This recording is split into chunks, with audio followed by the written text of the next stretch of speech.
जाती कि हम मालिक हो गए, क्या ये यही काम है क्या? तो क्या यही काम है क्या? काम तो और भी बहुत कुछ है। माँ बाप, घर परिवार, जाति, समाज, संस्कृति, संस्कारों को ठोकर मार करके ऐसा कर्म करना, इसमें लड़के और लड़की दोनों ही शामिल है। एक हाथ से ताली कभी नहीं बजती। एक विचार कीजिए, जब कोई संत कह दे, अब प्रेमानंद जी ने कुछ कह दिया, लोग विरोध में खड़े हो गए। अनिरुद्धाचार्य ने कुछ कह दिया, लोग विरोध में खड़े हो गए। मैं एक बात कहना चाहता हूँ, और हो सकता है घर पे जाओ तो बदला हुआ मिल जाए। एक विचार कीजिए, औलाद बेटे को, चाहे बेटा हो चाहे बेटी हो, उसको हमने पढ़ाया लिखाया, कॉलेज की फीस हम भरे, खाना पीना रहना सब हम दे, हमें उस पर पूरा विश्वास, एक तिनके तक की मार उसको नहीं आने दी। और उसके पास जो मोबाइल है वो हमने खरीद के दिया। कितनी विडंबना की बात है कि बाप को, भाई को, दादा को, दादी को अपने घर में छोटे जवान बैठे के मोबाइल का पासवर्ड याद नहीं है, मोबाइल का लॉक याद नहीं है। अब उससे ये पूछिए कि तेरी कक्षा 10वीं 12वीं है, तूने व्हाट्सएप पर लोग, फेसबुक पर लोग, इंस्टाग्राम पर लोग, फिंगरप्रिंट लोग अलग, पैटर्न लोग अलग, इतने लोग किस लिए लगा रखे? शायद एसबीआई बैंक में इतना लोग नहीं मिलेगा, स्टेट बैंक में इतने लोग नहीं मिलेंगे जितने मोबाइल में मिलेंगे। एक विडंबना सोचिए, एक बाप को अपनी बेटी के मोबाइल का पासवर्ड याद नहीं है, एक भाई को अपने भाई के मोबाइल का पासवर्ड याद नहीं है। इन बच्चों को पता नहीं, लेकिन मेरे घर में मेरे मोबाइल का सबको पासवर्ड याद है, सबको है। क्या कथा की तस्वीरें मिलेगा, कथा का वीडियो मिलेगा। तो अगर जिस बाप को अपनी औलाद के फोन का पासवर्ड याद नहीं है, जो बेटा अपने माँ बाप पर इतना विश्वास नहीं कर सकता कि अपने पिता को पासवर्ड बता दे, सोचो उसकी सोच क्या है, उसके मोबाइल में इतना क्या क्या चला है, क्या कुछ नहीं। एक सोचने वाली बात है। तो ये कहां से क्या हो रहा है बात? कहने का भाव यही है कि भैया तैयारी करते हैं किसी चीज की, पहले से हम भविष्य में तैयार होते हैं। जिस औलाद पे डोरा डाल रहे हैं, डेरा डाल रहे हैं जमीन पे कि ये काम होगा, भरोसा ही नहीं है, उसकी हमारे पास तैयारी है। औलाद क्या करेगी पता नहीं, लेकिन तैयारी है। बेटे का विवाह करूंगा, जब मैं टेंट इतना बड़ा लगाऊंगा, तेरे हाथ में विवाह आएगा तो बनाएगा टेंट, तू तो ढूंढता फिरेगा कि कोई केस ना करवा दे। इसीलिए अच्छी शिक्षा दे और टेंट रोड पट जाएगा, पाइपा मारेगा काट में। कहने का भाव ये, जिस चीज का हमें भरोसा नहीं है उसकी तो तैयारियां हैं, और जिस पे भरोसा है उसकी तैयारी नहीं। हर चीज का भरोसा नहीं, लेकिन मौत का किसको भरोसा नहीं है?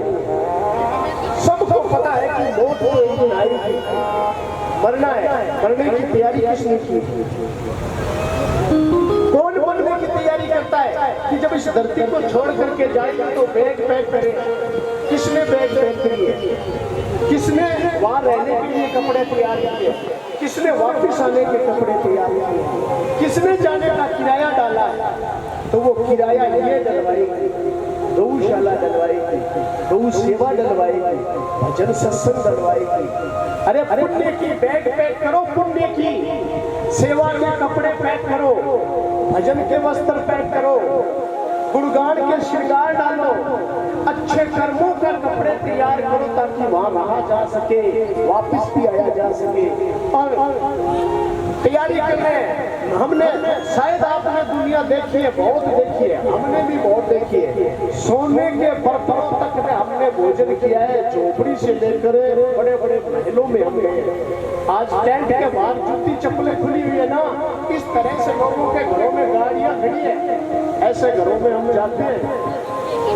पंजाब साइड में इधर जाते हैं तो बहुत ऐसे धनवान घर मिलते हैं, लेकिन कई ऐसे घर मिलते हैं बहुत बड़ी कोठी, मुझे रोना आया।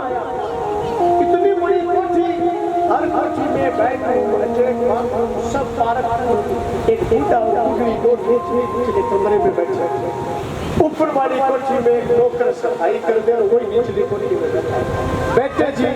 बेटे विदेशों में इतनी बड़ी कोठी बाप ने बनाई कि मेरी औलाद यहाँ रहेगी, औलाद बैठी विदेश में है, जगह रूट के छोटी बापड़ा को कुत्ता पीला रोई गादरा गाया चिड़ी कागला बोझ मारा क्यों बना बेटा खेत के छोड़ के बना, यानी सोचो प्रबंध की औलाद की औलाद हमारे औलाद को वो बड़ी बड़ी बिल्डिंगें छोटा सा कमरा खुली गांव की वादियां छोड़ करके पिंजरे में कैद होने की आदत पड़ गई। ऐसे ऐसे केस हमारे सामने आए क्योंकि फोन किया तेरा बाप मर गया आजा, बोले टाइम नहीं है, ऐसा करो सारा काम आप करवा दो, जितना खर्चा लगे सारा, और वो सारा खर्चा मैं अकाउंट में डलवा दूंगा।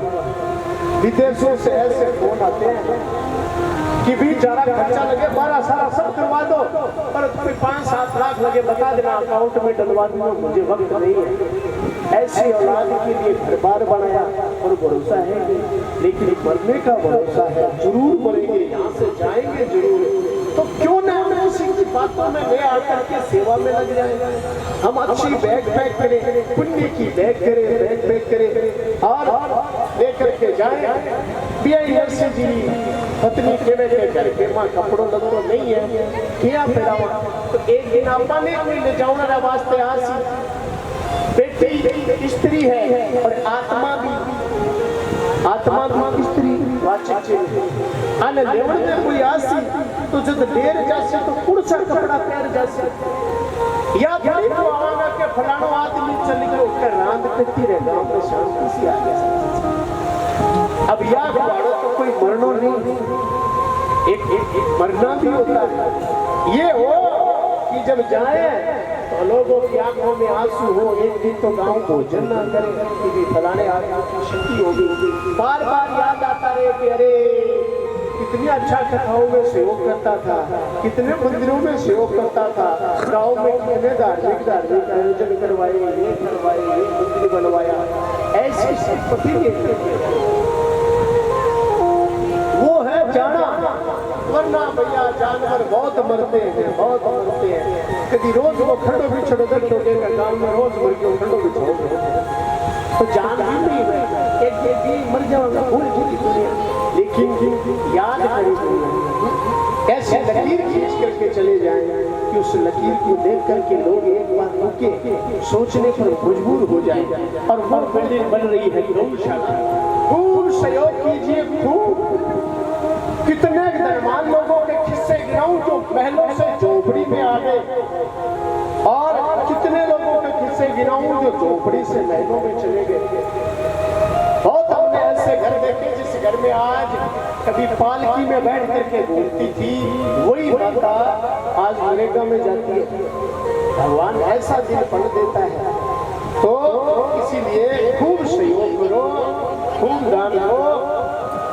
हमारे बीच में गांधी बड़ी गौशाला की टीम पहुंची और साथ में अपने गांव के और अपने पूरे जिले के, हनुमानगढ़ जो जिला है उस जिले के गौशाला के अध्यक्ष हैं श्री बजरंग जी शेखावत, और गांधीपुरी में बड़ी सुंदर गौशाला है। कभी भादरा से आप सरसा की ओर जाओ, चोपटा की ओर जाओ तो रास्ते में गांधीपुरी गांव आता है, और उसमें उतर करके गौशाला के दर्शन करके आना।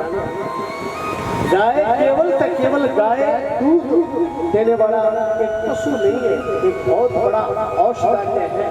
एक गाय पर किताब लिखी गई थी, the cow is a wonderful laboratory.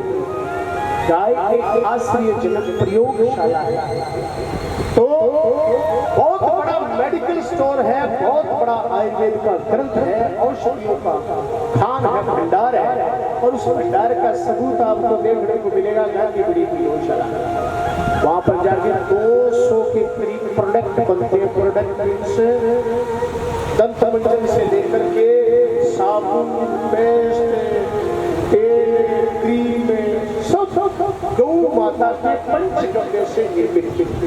5 गव्य हो गया, जैसे गोबर, गोमूत्र, दूध, दही, घी, और उसमें कुछ औषधियां डाल दी, कुछ फूल डाल दिए, किसी फूलों का अर्क डाल दिया, 100% नेचुरल, बिल्कुल प्राकृतिक प्रोडक्ट बनते हैं 200 के करीब।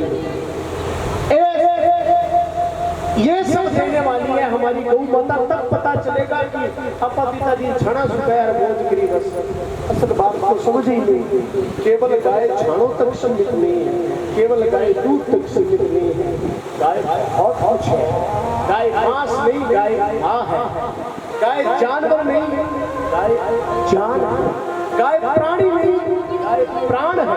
ये सब देखना है तो गांधी बड़ी की गौशाला में मिलेगा। और उस गौशाला के सदस्य हमारे बीच में पहुंचे, समय के अनुसार उनका भी मान सम्मान करेंगे। पहले एक बार तालियों से स्वागत कर दो और फिर परंपरा के अनुसार करेंगे। चलिए आगे बढ़ते हैं और धीरे धीरे गांधी बड़ी की गौशाला इतनी बड़ी है पूछो ही मत। और जब गौशाला बनाई थी ना तब आप जितनी माता ही नहीं थी इनके पास। सच है, बजरंग जी बता देंगे पर आप जितने भाई नहीं थे, ये तो 2-4 ही थे। जब 2-4 लोगों ने इतनी बड़ी गौशाला बना दी, आपा तो होता आपा इनसे भी आगे निकाल के छोड़ांगा। 200 बनावा, आपा 300 प्रोडक्ट बनावागा। देखते ये काम करेंगे। जोरदार तालियां बजाओ।